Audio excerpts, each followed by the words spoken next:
Local Sun και Local Moon.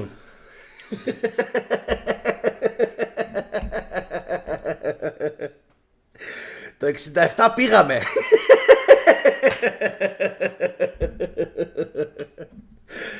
Λοιπόν, την καλησπέρα μου σε όλους παιδιά. Είμαι ο Γιάννης ο Καραγιαννίδης. Εύχομαι να είστε όλοι καλά. Local Sun, Local Moon και φυσικά ο θετικός δεν είναι ο Αστρόνιο. Απέτυχε για δεύτερη φορά και πραγματικά πολλά γλέντια, πάρα πολλά γλέντια πλέον στο διαδίκτυο, όχι μόνο στο ελληνικό αλλά και στο παγκόσμιο διαδίκτυο, και αυτό διότι για δεύτερη φορά το 2023, ενώ υποτίθεται πως η ανθρωπότητα έχει προχωρήσει πάρα πολύ και έχουμε τεχνολογικά αναπτυχθεί και εξελιχθεί και τελικά τι βλέπουμε?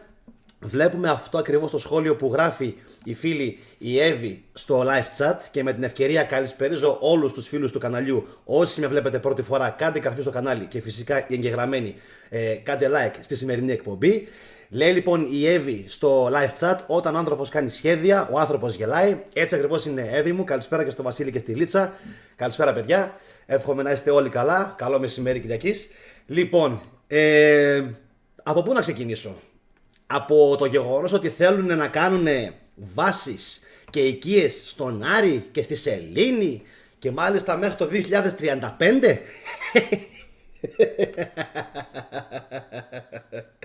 It's not gonna happen. Δεν πρόκειται να γίνει αυτό παιδιά, ξεχάστε το. Δεν πρόκειται να γίνει. Και δεν το λέω αυτό ούτε με δόση ηρωνίας, ούτε με κακία, ούτε με σαρδόνιο γέλιο που μου γράφουν και μερικοί καμιά φορά κάτω στα σχόλια. Τίποτα. Εγώ είμαι ένας πάρα πολύ απλός άνθρωπος, δεν είμαι φυσικά αστρόνιο, δεν έχω τις γνώσεις ούτε αστρονομίας ούτε μηχανικής που έχει ο φίλος, αλλά να σας πω κάτι. Έχω λογική. Εντάξει, έχω λογική. Μπορεί να μην έχω τις γνώσεις που έχει το αστρόνιο, αλλά έχω λογική. Δηλαδή, το λέω εδώ και πάρα πολύ καιρό, και θα δούμε σήμερα τι ακριβώς συνέβη με το Starship του Elon Musk, το οποίο έκανε δεύτερη αποτυχημένη προσπάθεια να βγει από τον θόλο.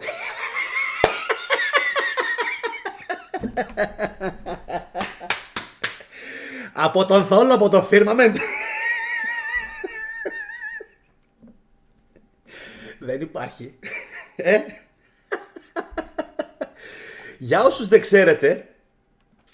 δεν ξέρετε, υπάρχει λοιπόν αυτή η θεωρία η οποία λέει ότι ο Θεός μετά από τον μεγάλο κατακλυσμό και μετά φυσικά από τις καταστροφές που προκάλεσαν την εξαφάνιση των δεινοσαύρων και άλλων ειδών και προειδών του ανθρώπου, προσέξτε, προειδών του ανθρώπου, εδώ μεταξύ κάνω χαβαλέ και ενδιάμεσα πετάω και ρουκέτες, έτσι.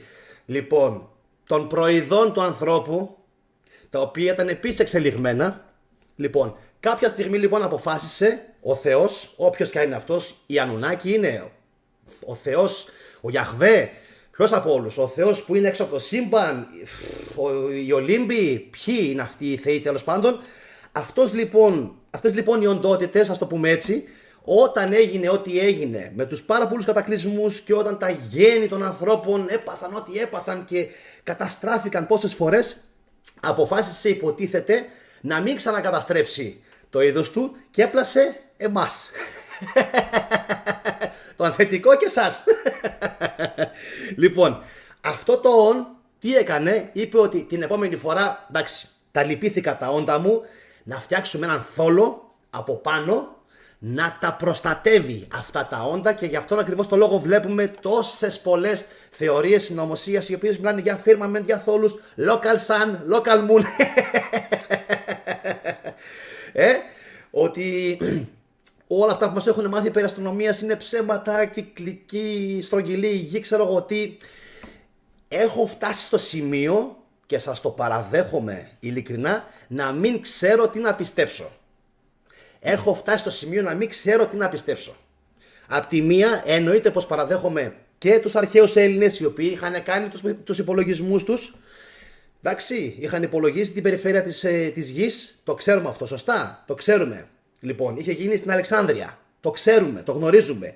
Άρα, τι παίζει? Από την άλλη όμως έχουμε κάποιες υπόνοιες, θέλετε, βάσιμες εννοείται, ότι το αφήγημα που μας πασάρανε το 1967 και πριν αλλά και μετά, διότι στην ουσία πήγαιναν κόντρα οι Αμερικάνοι με τους Ρώσους ποιος υποτίθεται θα κατακτήσει το διάστημα και ποιος θα είναι ο μάγκας και θα κυριαρχήσει από εκεί, γιατί στην ουσία τι ήτανε, πρόκειται για δύο χώρες οι οποίες είναι άκρως θρησκευόμενες και λέγανε ότι όποιος κατακτήσει τον ουρανό θα μπορέσει φυσικά να μάθει και αν ο Θεός κατοικεί εκεί τελικά ή όχι, σωστά. Λοιπόν, ή αν και τι κρύβεται έξω από την γήινη ατμόσφαιρα. Λοιπόν, και κάπως έτσι λοιπόν φτάνουμε στον αγαπημένο μας Elon Musk και το Starship, το οποίο τον Απρίλιο έκανε την πρώτη του αποτυχημένη εκτόξευση. Τότε ο Musk έλεγε ότι εμείς πήραμε αυτό που θέλαμε να πάρουμε. Συγκρατήστε αυτή τη φράση. Εμείς πήραμε αυτό που θέλαμε να πάρουμε. Όπα, τι σημαίνει αυτό? Λοιπόν, και πάμε τώρα να δούμε τι έγινε στην δεύτερη. Περιμένω σχόλια για το πρώτο σχόλιο που είχε πει ο Musk. Πήραμε αυτό που θέλαμε να πάρουμε. Με 3 δισεκατομμύρια ευρώ, έτσι. Τι ήταν αυτό που πήρανε? Εντάξει, τι στοιχεία δηλαδή αντλήσανε ως εταιρεία, ας πούμε, SpaceX από αυτό το σύμβαν. Και συνεχίζω. Έχουμε λοιπόν την ανακοίνωση της Bloomberg, η οποία λέει ότι η SpaceX έχασε την επικοινωνία με το διαστημόπλοιο Starship. Επαναλαμβάνω, έτσι, μιλάμε για δισεκατομμύρια κατασκευή, βάζοντας τέλος στην δεύτερη μεγάλη δοκιμαστική πτήση του, διαβάζω από το lifo.gr. Ο πυραυλικός φορέας 2 ορόφων εκτοξεύτηκε από το πεδίο εκτοξεύσεων Starbase, εντάξει, της εταιρείας του Musk, που βρίσκεται στην Boca Chica στο Τέξας, στη διάρκεια μιας προγραμματισμένης διαστημικής πτήσης των 90 λεπτών. Σας το λέω αυτό γιατί σήμερα έπεσε το βιντεάκι του φίλου του Αστρόνιο, έπεσε στο TikTok μπροστά μου, όπου με πάρα πολύ μεγάλο ενθουσιασμό, έτσι, περιμέναν φυσικά όλοι να πετύχει. Εγώ ήξερα τι θα γίνει. Ήξερα τι θα γίνει γιατί είμαστε ακόμα νήπια. Το ξέρω ότι είμαστε νήπια. Αυτά που μας έδειχναν όλα για το 60, 70, 80, 90 ότι έγιναν, πετάω στα σκυλιά ότι έχω πάνω μου. Δεν έγιναν ποτέ. Το έχω πει άπειρες φορές.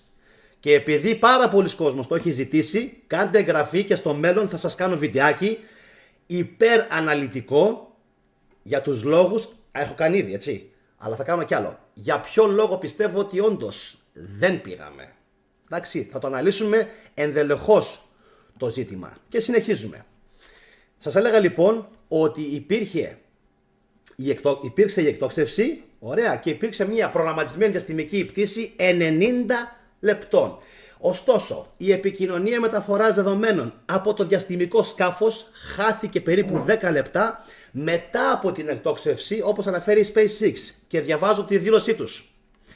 Αυτό που πιστεύουμε αυτή τη στιγμή είναι ότι το αυτοματοποιημένο σύστημα τερματισμού της πτήσης στο δεύτερο στάδιο φαίνεται να ενεργοποιήθηκε πολύ αργά στην καύση, καθώς κατευθυνόμασταν πάνω από τον κόλπο του Μεξικού, δήλωσε ο μηχανικός της SpaceX John Insprucker σε ζωντανή μετάδοση. Εν τω μεταξύ, πρέπει να δείτε ένα βίντεο που έχουν, σατυρικό βίντεο, που έχουν ανεβάσει οι Ινδοί.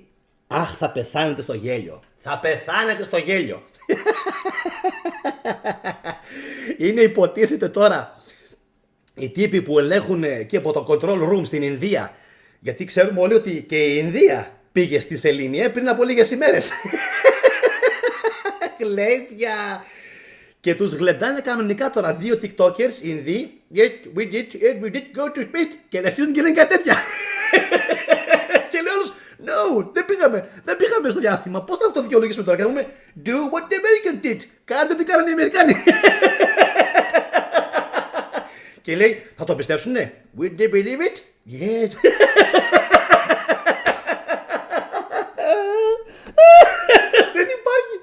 Δεν υπάρχει. Είναι βιντεάρα. Τον έβασαν οι Ινδοί στο TikTok και έκαναν γερό τρολάρισμα για το γεγονός ότι φυσικά οι Ινδοί προσγειώθηκαν κι αυτοί κάπου στη νότια πλευρά της σελήνης, αλλά υποτίθεται δεν έδειξαν κι αυτοί ούτε ένα αληθινό στιγμιότυπο φωτογραφία βίντεο. Ούτε ένα. Τίποτα. Και εν τω μεταξύ έδειχνε την επιφάνεια της σελήνης και λέει ο Ινδός, καλά, γιατί δεν δείχνουν ποτέ τίποτα διαφορετικό και δείχνουν μόνο την επιφάνεια κάτω, δεν έχει να δείξει τίποτα άλλο? Why did they do this? Why are they doing this all the time? Δεν υπάρχει. Λοιπόν, άστο. Μιλάμε για γερό τρολάρισμα. Γερό. Ο κόσμος ξέρει τι συμβαίνει. Δεν είναι χαζός ο κόσμος. Ο κόσμος καταλαβαίνει, παιδιά. Λοιπόν, πάμε να δούμε τι λέει το CNN. Σύμφωνα με το CNN, το διαστημόπλοιο Starship κατάφερε να πετάξει πολύ πιο μακριά αυτή τη φορά από την πρώτη απόπειρα που έκανε τον Απρίλιο, αλλά τελικά κατέληξε σε άλλη μια έκρηξη. Ο πύραυλος και το διαστημόπλοιο απογειώθηκαν με ασφάλεια από την εξέδρα με τον εκτοξευτή, προσέξτε, Super Heavy, να πραγματοποιεί ανάφλεξη και στους 33 κινητήρες του. Στη συνέχεια ο εκτοξευτήρας Super Heavy και το διαστημόπλοιο Starship διαχωρίστηκαν επιτυχώς, καθώς το Starship άναψε τους κινητήρες του και απομακρύνθηκε. Η διαδικασία αυτή κατέληξε στην καταστροφή του εκτοξευτή Super Heavy, ο οποίος μετατράπηκε σε μια φλεγόμενη σφαίρα πάνω από τον κόλπο του Μεξικού. Αλλά το διαστημόπλοιο Starship μπόρεσε να συνεχίσει λίγο το ταξίδι του. Φαντάζεστε δηλαδή τώρα έτσι τι τεχνολογίες έχουμε αυτή την εποχή και δεν μπορούμε να κάνουμε αυτά που κάναμε το 67. Είναι λες και χάθηκε η τεχνολογία και η γνώση. Και η τεχνογνωσία. Δεν γίνεται να μην γελάω. Δεν γίνεται, δεν μπορώ. Λίγα λεπτά αργότερα, ακούστηκε αυτό, η SpaceX δεν ήταν σε θέση να ανακτήσει σήμα. Λίγα λεπτά αργότερα η SpaceX δεν ήταν σε θέση να ανακτήσει σήμα. Interessant. Και η εταιρεία επιβεβαίωσε στο live stream της ότι αναγκάστηκε να ενεργοποιήσει τη λειτουργία αυτοκαταστροφής του Starship. Έστειλες λοιπόν 3-5 δισεκατομμύρια έτσι πάνω στην, ας πούμε, στο διάστημα και τελικά αναγκαστήκαν να ενεργοποιήσουν την διαδικασία αυτοκαταστροφής, όντας σίγουροι τελικά ότι χάθηκε το σήμα για πάντα και το κατέστρεψαν.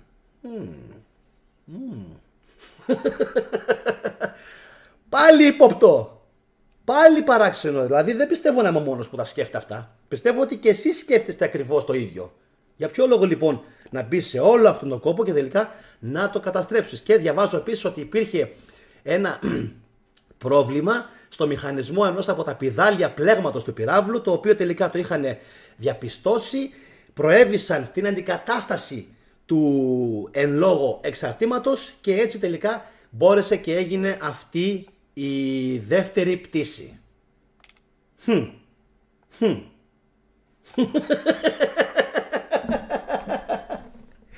Δεν γίνεται αυτό το πράγμα, έτσι, δηλαδή δεν με έπεισαν ποτέ.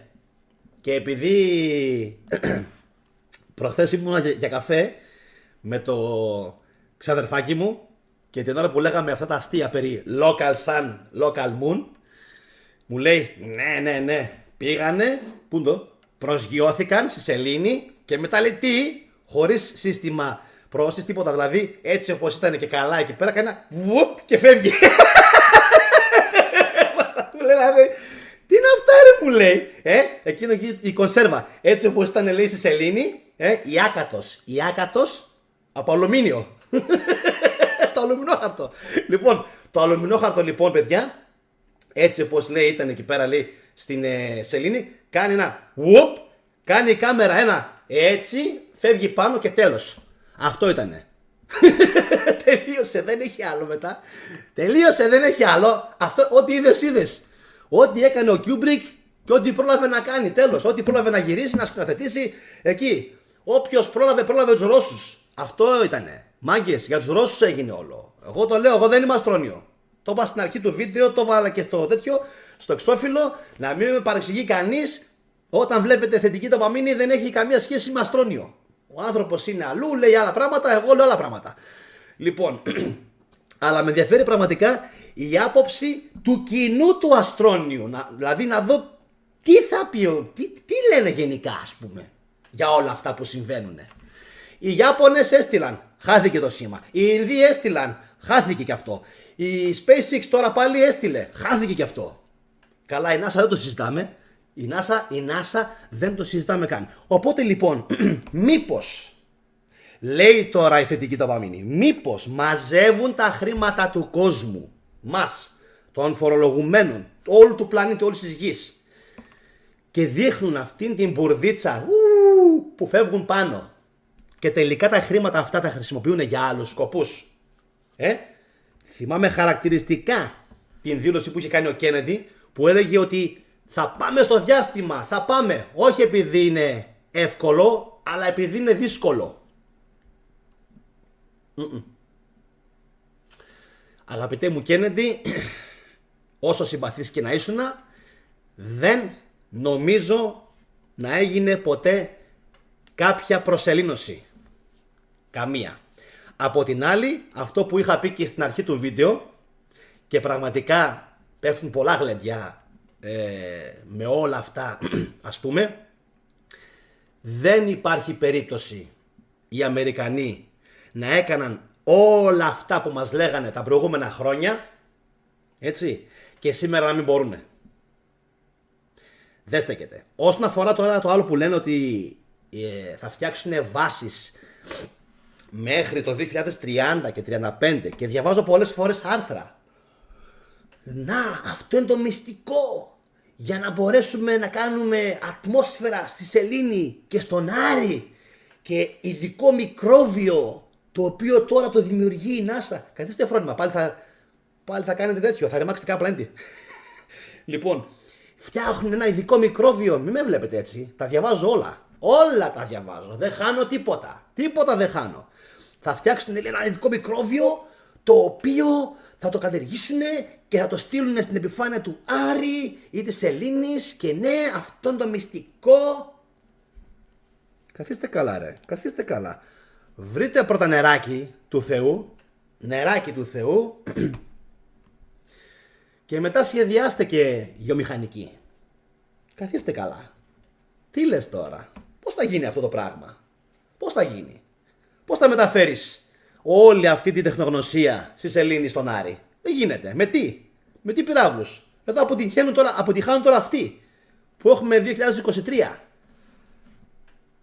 Να μεταφέρεις τι? Greater στη Σελήνη? Να μεταφέρεις, ας πούμε, και να το συναρμολογήσεις το Greater στη Σελήνη? Ή το φορτηγό? Πώς θα γίνει? Εξκαφέα πώς θα κουβαλήσεις εκεί? Πώς θα το φτιάξεις? Εκτός αν στείλεις super wow, super duper, super heavy επιστήμονες, τους στείλεις εκεί με μια τσάπα, αρχίσουν στη Σελήνη, μιλάμε τώρα, έτσι. Λοιπόν, και φτιάξουν διαστημόπλια με τα υλικά της Σελήνης, όλα αυτά που θα βρουν εκεί πέρα, χημικά στοιχεία, τέτοια, πώς λέγονται όλα αυτά, ρε παιδιά, ξέρετε εσείς τώρα που ασχολείστε και με τη χημεία, νικέλιο, ράδιο, γάλιο, ένα σωρό τέτοια έχει, ένα σωρό χημικά στοιχεία. Λοιπόν, και με εκείνα μετά κατασκευάσουν όλα αυτά, αφού βρουν φυσικά πετρέλαιο, εντάξει, γιατί θέλει και πετρέλαιο για να φτιάξει πλαστικά. Γιατί τα πλαστικά χρειάζονται και αυτά. Μέσα στο σκάφος. Τώρα, γύρω-γύρω τι θέλει, δεν ξέρω τι θέλει. Θέλει χρυσό, θέλει χαλκό, θέλει χρυσό, θέλει τιτάνιο, γραφένιο, τι θέλει. Θα τα βρουν όλα αυτά λοιπόν εκεί και στη Σελήνη, και από εκεί θα φύγουν και δίπλα. Και θα πάνε και στη Σελήνη και εκεί θα χτίσουν και εκεί αποικίες. Λοιπόν, αυτά όλα απέχουν έτη φωτός μακριά. Έτη φωτός μακριά από την πραγματοποίηση τους, παιδιά. Η γνώμη μου είναι ότι αν υποθέσουμε ότι όντως δεν υπάρχει firmament, αυτά που λένε τώρα περιθόλου και όλα αυτά μερικοί, λοιπόν, και μπορείς να βγεις έξω και μπορείς να κάνεις αποικίες και όλα αυτά, σε λογική βάση αν το βάλουμε κάτω, μιλάμε για μετά το 2070-80. Με βάση τα σημερινά δεδομένα τεχνολογίας και επίπεδου που βρίσκεται η ανθρωπότητα, ας έχουμε αναπτύξει ό,τι έχουμε σε υπολογιστές και σε αυτά εδώ πέρα τριγύρω. Λοιπόν, δεν μπορούμε να στείλουμε επανδρωμένες αποστολές, και αυτό θα ήθελα πάρα πολύ να το σχολιάσουν όλοι οι φίλοι που είναι στο αστρόνιο. Δεν μπορούμε να στείλουμε και να συντηρήσουμε με το σημερινό μας επίπεδο καμία επανδρωμένη αποστολή είτε στη Σελήνη είτε στον Άρη και να συντηρήσουμε αυτούς τους ανθρώπους εκεί. Θέλετε κοσμική ακτινοβολία, θέλετε έλλειψη νερού, φαγητού, πρώτες ύλες, αγαθά, εργαλεία. Κάτι να γίνει απρόπτα, τελείωσε. Αφήστε που όλα τα μυστήρια περί Σελήνης, τα οποία όπως σας είπα και πριν, κάντε εγγραφή, θα κάνω ένα super βιντεάκι για τη Σελήνη, το οποίο θα τα λέει όλα και θα κάνω βασικά πολλά βιντεάκια. Θα κάνω ένα βίντεο μόνο και μόνο για τη Σελήνη, εντάξει, σαν σώμα, έχω διαβάσει πάρα πολλά. Και θα κάνω ακόμα ένα βιντεάκι για τα παράξενα φαινόμενα που υπάρχουν στη Σελήνη, οπότε 2 βίντεο. Γι' αυτό, όπως είπα και πριν, κάντε εγγραφή να μην χάσετε εκείνα τα βίντεο, θα είναι πραγματικά συναρπαστικά και θα καταλάβετε πως τίποτα εννοείται δεν είναι όπως μας το έχουν παρουσιάσει η NASA, οι φίλοι μας από την Αμερική και διάφοροι άλλοι οργανισμοί, οι οποίοι φυσικά δεν θέλουν ο κόσμος να είναι ούτε έξυπνος, ούτε ξύπνιος, ούτε να μορφώνεται και ούτε να έχει τις κατάλληλες γνώσεις και τα εφόδια. Θέλουν τον κόσμο κοιμισμένο, αποχαυνομένο, το στόμα ανοιχτό και να πιστεύει ότι η Παλαιστίνη, ένα ημερολόγιο τους που έγραφε στον τοίχο τις βάρδιες ότι ήταν αυτό που λέγανε χθες. Το οποίο και αυτό φυσικά τους ξεφτύλισα, τους έκανα πάλι ρόμπα, γιατί για άλλη μια φορά αποδείχτηκε ότι όλα αυτά είναι προπαγάνδα. Λοιπόν, αυτά από μένα. Κάντε like στη σημερινή εκπομπή, παιδιά, να μπορέσουν να το δουν περισσότεροι φίλοι του καναλιού. Εξαρτάται από το δικό σας χέρι και μόνο πόσοι άνθρωποι θα την δουν και φυσικά θα τη σχολιάσουν. Είμαι σίγουρος ότι έχετε πάρα πολλά να σχολιάσετε. Είπα πάρα πολλά από το ένα θέμα στο άλλο, πήδηξα αρκετά σημεία, αλλά εσείς θέλω να σχολιάσετε αυτά που σας έκαναν πιο πολύ εντύπωση και φυσικά αν η εκπομπή σας άρεσε και τη γουστάρατε, να την κοινοποιήσετε, να τη σμπρώξετε σε όσο το δυνατόν πιο πολλά μάτια, ειδικά σε φίλους του Αστρόνιου, να δω για άλλη μια φορά τι έχουν να μας πούν. Αυτά, παιδιά, από μένα. Εύχομαι σε όλους καλή Κυριακή. Να είστε όλοι καλά. Τα σέβη μου, καλή συνέχεια. Σας χαιρετώ. Γεια σας.